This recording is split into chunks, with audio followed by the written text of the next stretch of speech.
My name's Frank Lyons. I'm a 30-year law enforcement veteran. I currently do consulting for law enforcement in the liquor industry in regards to complying with the Maine liquor laws, as well as enforcing those laws. I've been asked to come here today to discuss some primary liquor laws that affect all of us in our communities, dealing with underage drinking as well as furnishing alcohol and a place to those individuals to consume.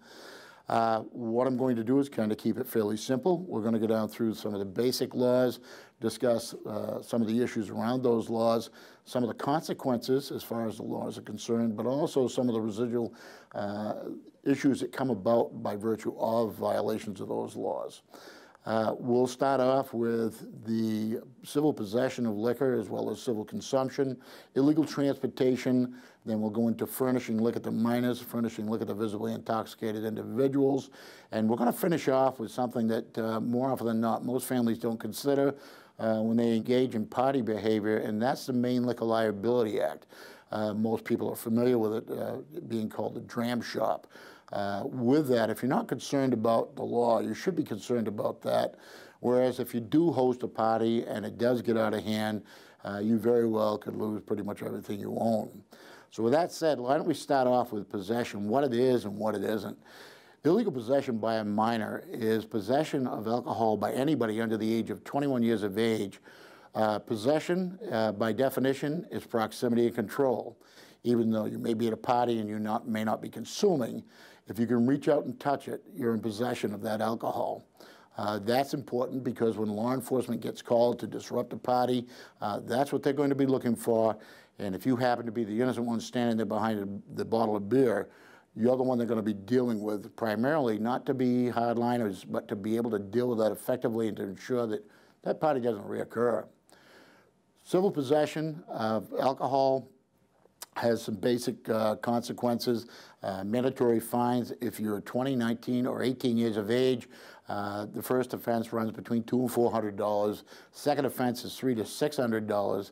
And the third and subsequent offense is a mandatory $600 fine for possession of that one bottle of beer. If you're 17 years of age and younger, it's actually a juvenile crime, and as much as it's a non-arrestable juvenile crime, it's handled a little differently. You'll be going through the juvenile criminal justice system. There they can actually have you doing community service, they can have you doing any number of different activities, as well as having to involve your parents. So civil possession basically is something that it happens frequently. More often than not, it's going to be with young people that are thinking they're doing something totally innocent, when in fact it could actually be a finable offense, and frankly it's what the local law enforcement is going to look for if they have to engage in a party environment. Consumption of liquor by a minor occurs when you have an individual that's consuming alcohol outside the parameter of a home in the presence of their parent or legal guardian. The only time an individual can legally possess alcohol is within the scope of their employment or in a home in the presence of a parent or legal guardian. Likewise, with consumption, the only place that an individual under 21 can consume legally is in a home in the presence of a parent or legal guardian. Any other kind of scenario you want to come up with is going to be a violation of law if it's outside the parameter of that exclusion. Consumption carries the same consequences as far as penalties, civil violation. It's going to be a minimum mandatory fines depending on the sequence of series of events, as well as possibly community service. Illegal transportation of liquor occurs when an individual under 21 years of age actually transports alcohol outside of two exceptions: within the scope of their employment, if it's a bona fide job that requires you to transport alcohol, or if they're transporting alcohol at the request of a parent or legal guardian. Any other scenario, you're transporting alcohol, and if you're under 21 years of age, it is a violation of Maine state law. That violation actually has mandatory penalties. First offense is a 30-day license suspension, second offense is a 90-day license suspension, and the third and subsequent offense is going to be a year suspension. Also, many times the individual transporting or operating on a provisional license, so subsequently it's going to be an automatic one-year suspension as well. These violations occur a lot of times with very well-meaning individuals thinking that they're doing the right thing. They're at a party, they're not drinking, they want to be responsible, and they offer rides home to those individuals that have been consuming. They're the designated driver. The problem is if they're under 21 years of age and they're transporting alcohol and the individual that they're transporting it with is underage, it is a crime, as well as the transportation is outside of the exceptions and subsequently is a violation of law, and you will have your license suspended. The best news there is if you're transporting individuals with alcohol, have them dump it out, get rid of it before they get into the vehicle.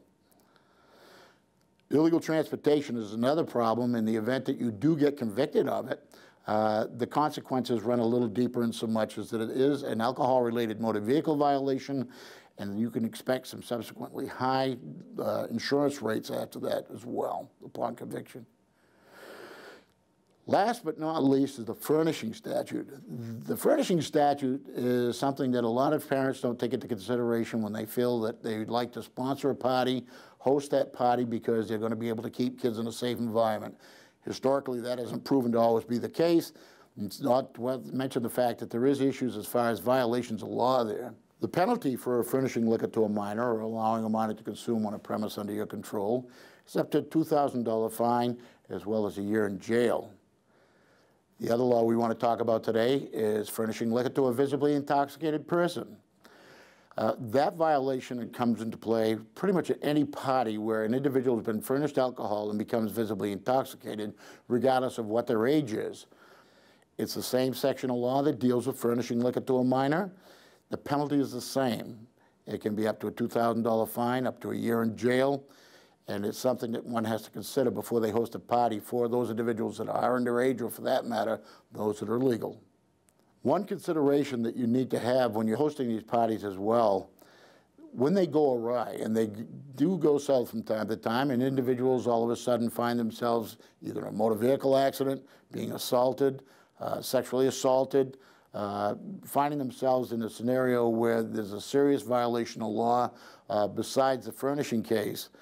If you have an individual at your party, be it a minor or somebody that is visibly intoxicated, and they leave, you'd be subject to the Maine Liquor Liability Act, for which you can be sued for up to $350,000, as well as medical expenses, which could incur millions of dollars in the course of a lifetime. At the end of the day, these violations, one, don't need to occur, and if they do occur, they could be kept at a level so that they don't have to have the dynamic consequences that we're just talking about.